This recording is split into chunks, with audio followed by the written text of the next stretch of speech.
I am Paul Borg, born and raised in Flint, Michigan. Been a Lutheran all of my life.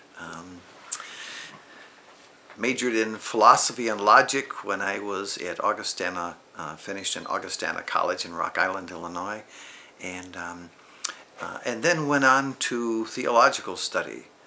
It was the first year there in Rock Island.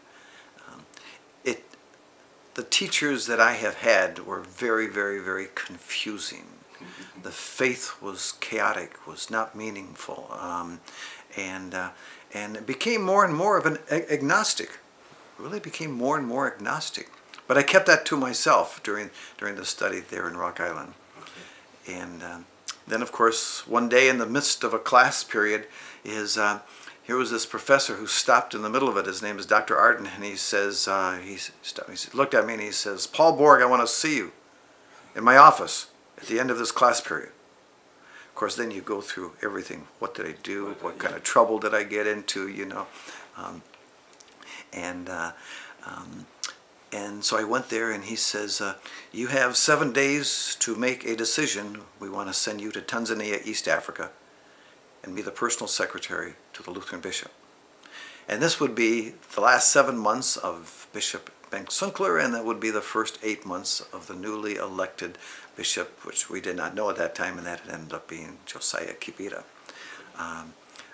Indeed, you know, after I thought, what do I have to lose, you know? What do I have to lose? But what was that, the seminary?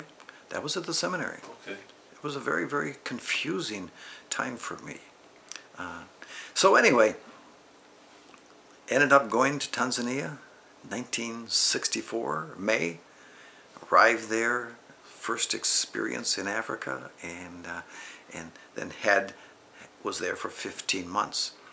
So that experience there, and just a little bit about me, is that Bishop Sunkler said, "I'm going to be here for 7 months and I'm going to be leaving, and so I want you to be my secretary and my driver. We're going around to all of Bukoba, all of Bahia, all of the Northwestern Diocese. We're going to say goodbye to everybody." Okay. And then there was an election of a new bishop, and with this new bishop, Josiah Kibita, he says, "You're my secretary for my first 8 months. I'm going around to say hello to everybody.